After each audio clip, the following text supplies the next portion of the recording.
Hello everybody, I'm Greg, and in today's video we're going to be looking at a quite special construction in English grammar. A construction that can really cause confusion amongst some students. You know what I'm talking about, don't you? You've tried studying them before, haven't you? They nearly made you tear your hair out, didn't they? Yes, of course, today we're looking at question tags, or as they're known in American English, tag questions.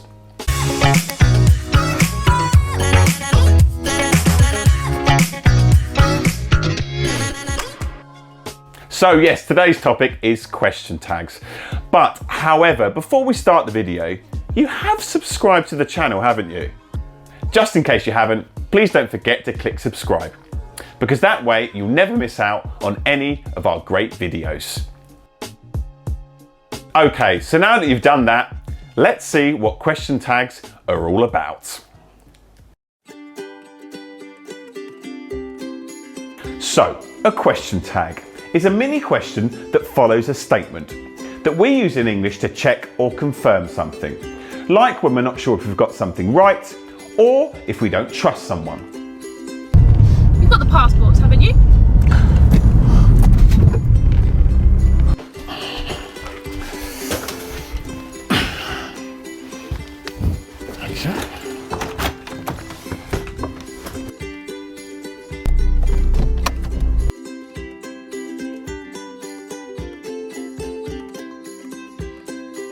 Question tags can come in two forms.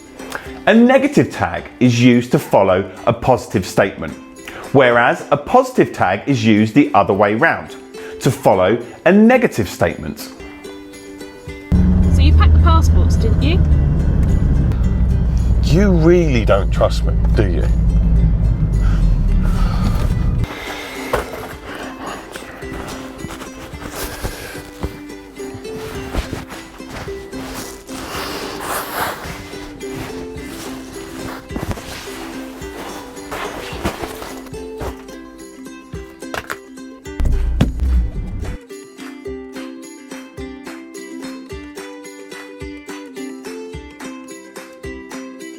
And question tags can be pronounced in two different ways. When we're genuinely asking a question and we don't know the answer to something, then the question tag is pronounced with a rising intonation. You booked the tickets, didn't you? Whereas, when we are saying something that doesn't really require an answer, like a statement or a comment on something, then the negative tag will have a falling intonation. You forgot to book them, didn't you? Don't worry, I have the passports. Fantastic, well done. That's a great feeling now you go on holiday. Nothing can stop us now, can it?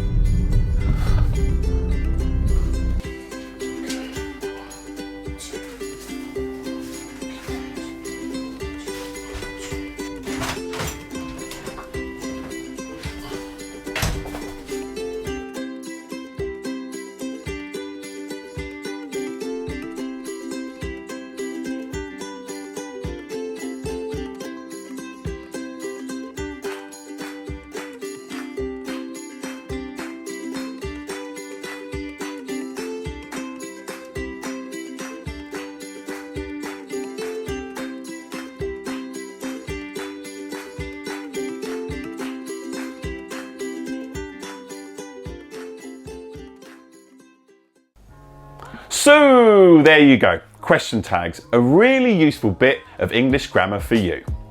As ever, before I go, just a reminder to subscribe to the channel if you haven't already. Just checking that you have subscribed, because you wouldn't lie to me, would you?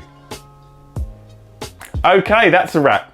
All that's left to say is to say thank you for stopping by. It's been great to have you here today, and I'll see you next time for more language fun.